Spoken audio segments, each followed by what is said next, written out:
Assalamualaikum warahmatullahi wabarakatuh.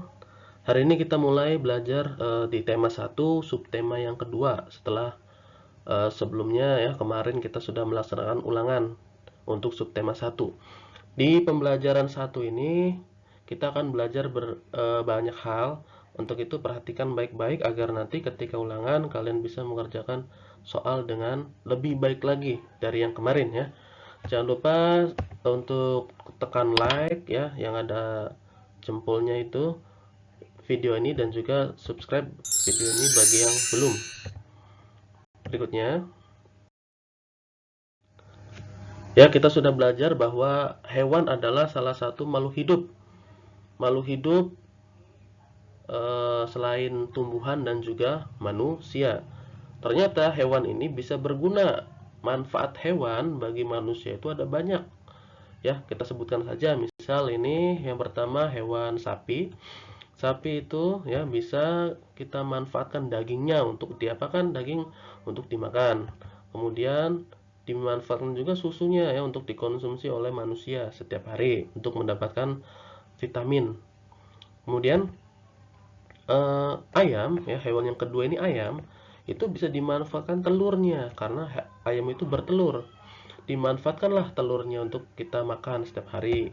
Dan juga dagingnya ayam ini ya banyak yang menggunakan daging ayam untuk misalnya dikonsumsi setiap hari. Selain sapi dan ayam, ada hewan berikutnya.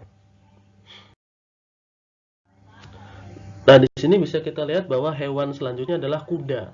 Kuda ini apa yang biasa dimanfaatkan umumnya ya, pada umumnya kuda ini sejak zaman dahulu kala yaitu dimanfaatkan tenaganya.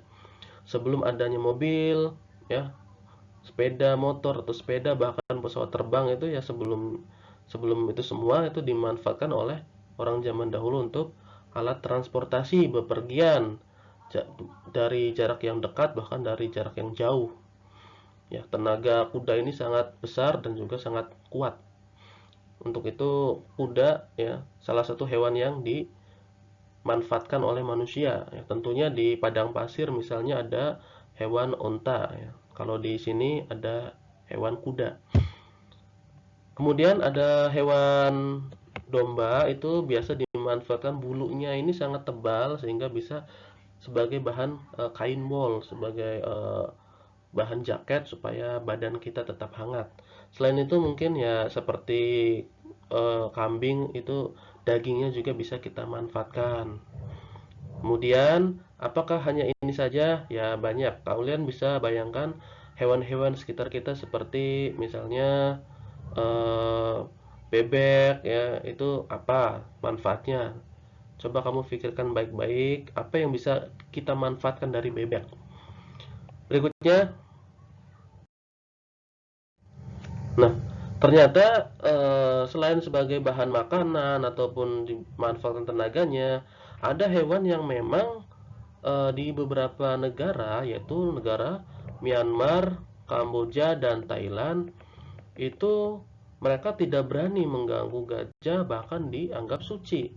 Karena memang gajah putih ini nih, gajah putih ya, itu mereka di sana adat istiadatnya adalah mensucikan ya, atau menganggap suci gajah putih sehingga tidak berani mengganggu atau bahkan misalnya menjadikan gajah putih ini sebagai hewan peliharaan, mereka tidak berani. Ya, berbeda dengan di Indonesia. Karena perbedaan adat istiadat itu ya. Myanmar, kalian masih ingat Myanmar, Kamboja, dan Thailand adalah 3 dari 10 anggota negara ASEAN. Itu. Berikutnya, ini adalah luas laut Indonesia sekitar 5,8 juta ini ya. 5,8 juta eh, kilometer persegi. Artinya ini hanya kisaran saja bahwa laut Indonesia itu sangat sangat luas sekali ya, sehingga kita bisa membayangkan bahwa di dalam isinya itu tersimpan kekayaan yang sangat luar biasa. Mulai seperti dilihat di gambar ini, seorang penyelam ya melihat keindahan terumbu karang. Nah, terumbu karang ini sebagai tempat tinggalnya ikan-ikan kecil. Sehingga ikan-ikan kecil ini berkumpul, jumlahnya ribuan ya, mungkin sangat banyak. ya, sebagai tempat berlindungnya mereka dari predator, misalnya ikan hiu, ya. Sehingga jika ada terumbu karang, pasti banyak ikan yang akan menempati terumbu karang itu, sehingga jika lautnya itu masih ada atau masih bagus, masih jernih, masih terawat, pasti ikannya banyak karena terumbu karangnya terawat juga.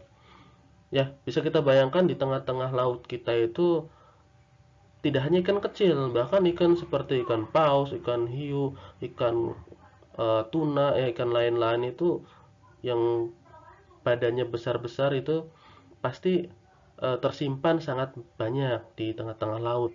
Apalagi di dalam laut, ya, di dasar laut, di tanahnya itu tersimpan misalnya minyak, ya, minyak, kemudian gas juga yang sangat bermanfaat bagi kehidupan manusia.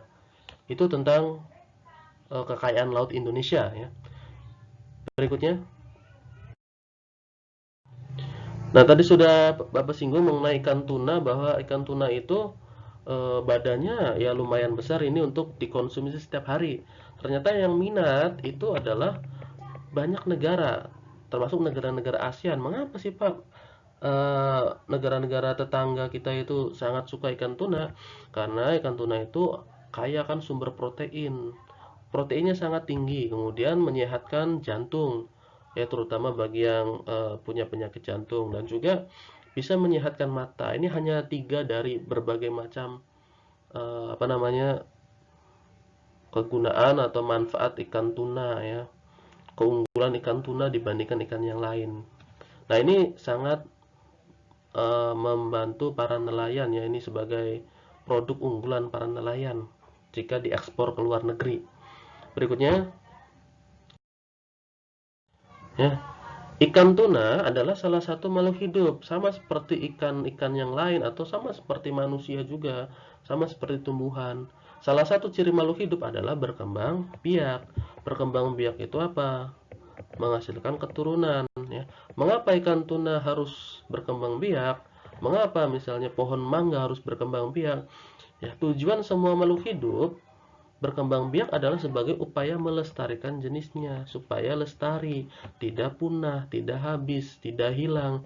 Jika misalnya ikan tuna ini tidak berkembang biak, ikan tuna yang sudah dewasa yang ditangkap oleh manusia atau yang eh, mati dengan sendirinya, nanti kelama-kelamaan akan habis. Jika habis, tidak ada anaknya ikan tuna, tidak ada yang menggantikan ikan tuna, sehingga ikan tuna akan hilang dari muka bumi.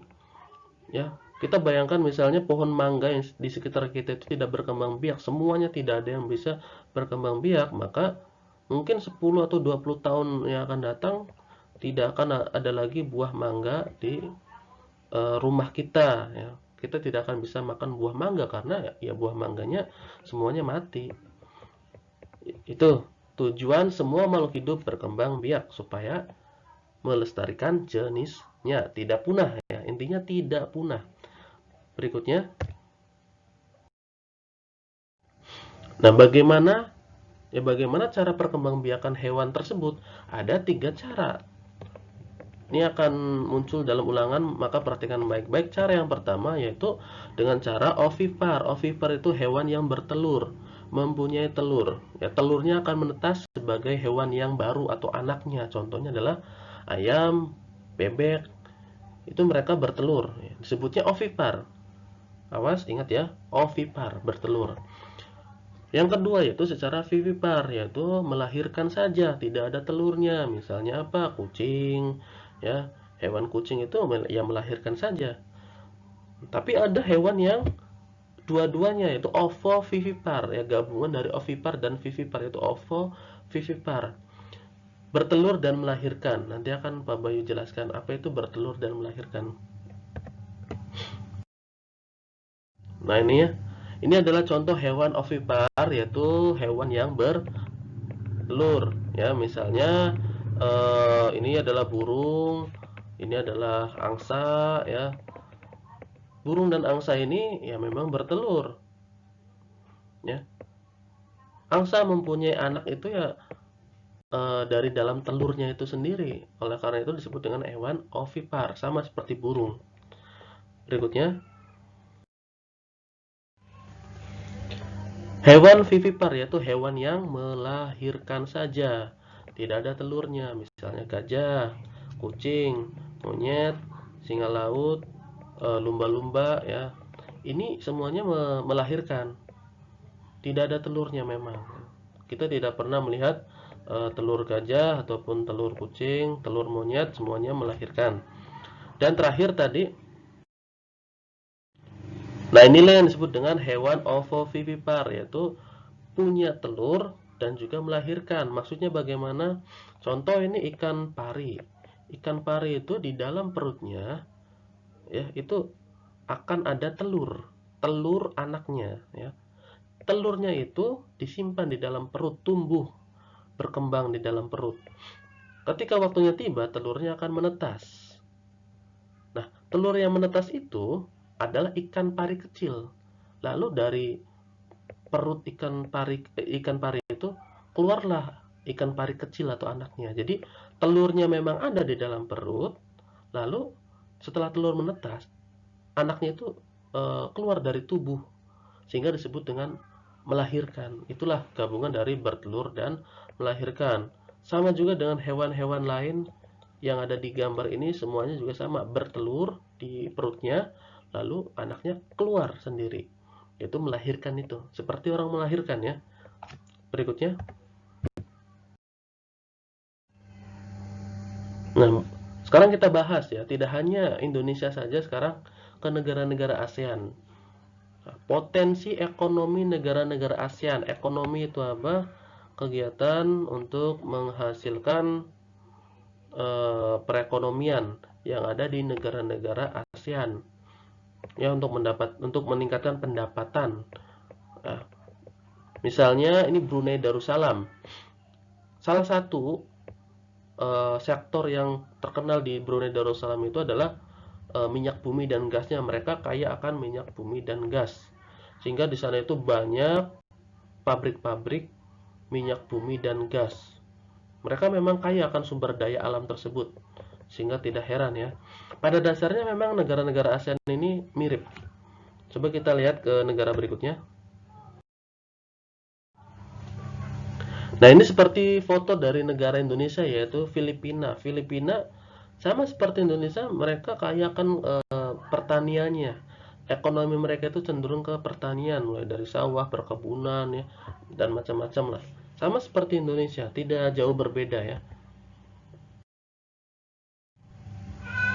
Nah, kemudian Indonesia juga apa saja ekonomi untuk mendapatkan nilai pendapatan negara-negara di Indonesia ini ya, yaitu ya mulai dari sektor pariwisata, ini Bali ya, sektor pertanian, atau ini sektor pariwisata misalnya ini Reok Ponorogo, ini sektor pariwisata lautnya ya, batik-batiknya dan keindahan alam yang lainnya, hewannya juga. Ini menjadi daya dukung banyak turis yang masuk ke Indonesia, banyak orang yang mau membeli hasil misalnya beras kita, pertanian kita, teh ya, produk-produk pertanian kita, itu semuanya untuk menghasilkan meningkatkan pendapatan warga Indonesia.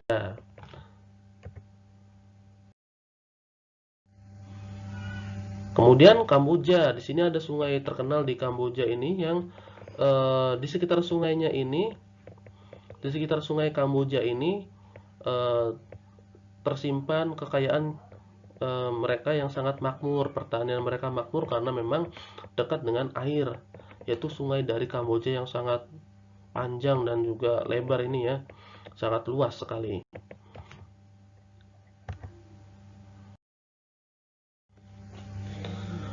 Sama seperti Indonesia, Laos juga pertaniannya sangat bagus, terlihat dari gambar ini ya. Laos mengandalkan pertaniannya. Nah, kemudian di negara tetangga kita yang sangat dekat dengan Indonesia, yaitu Malaysia, juga mengandalkan pertanian, tetapi di sana memang adanya ekspor ya, ekspor impor, kegiatan mengirim barang ke luar negeri ini ada di pelabuhan sana ya. Semua juga memang punya pelabuhan seperti Indonesia.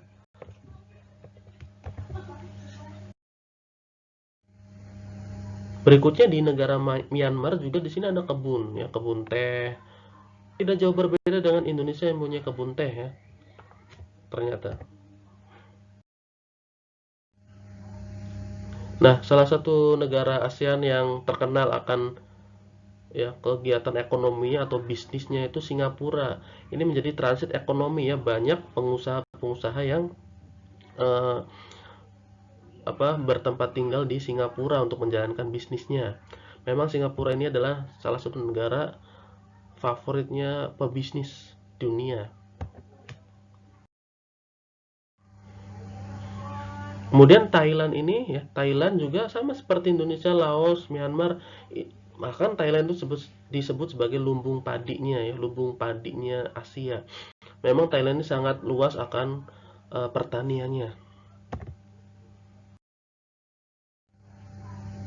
Nah, Vietnam itu setelah perang Vietnam yang terjadi pada zaman dulu banyak melakukan perubahan, salah satunya di sektor pariwisata seperti ini. Sehingga banyak orang yang datang menikmati keindahan alam Vietnam. Sama sepertinya juga di sini banyak pertanian atau perkebunan yang dihasilkan oleh Vietnam. Baik, kita masuk ke tahap kesimpulan. Kesimpulan yang pertama dari pembelajaran hari ini adalah hewan bisa dimanfaatkan sebagai makanan, bahan pakaian, ataupun alat transportasi.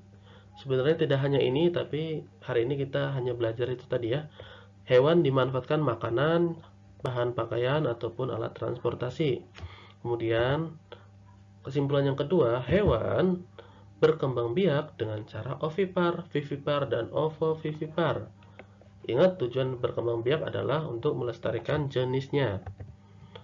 Kemudian, negara-negara anggota ASEAN memiliki kekayaannya masing-masing. Tapi karena kita itu 10 anggota ASEAN itu sangat dekat, memiliki kondisi geografis yang sama, kita itu mirip. Indonesia memiliki pertanian yang sangat luas, Thailand juga sama, termasuk negara-negara lain. Hanya membedakan kecil ya, seperti misalnya Brunei, memang sudah dari dulu kaya akan minyak bumi dan gasnya. Untuk itu, sekian dari Bapak agar kalian melanjutkan tugas yang lain. Jangan lupa tetap semangat dalam belajar. Assalamualaikum warahmatullahi wabarakatuh.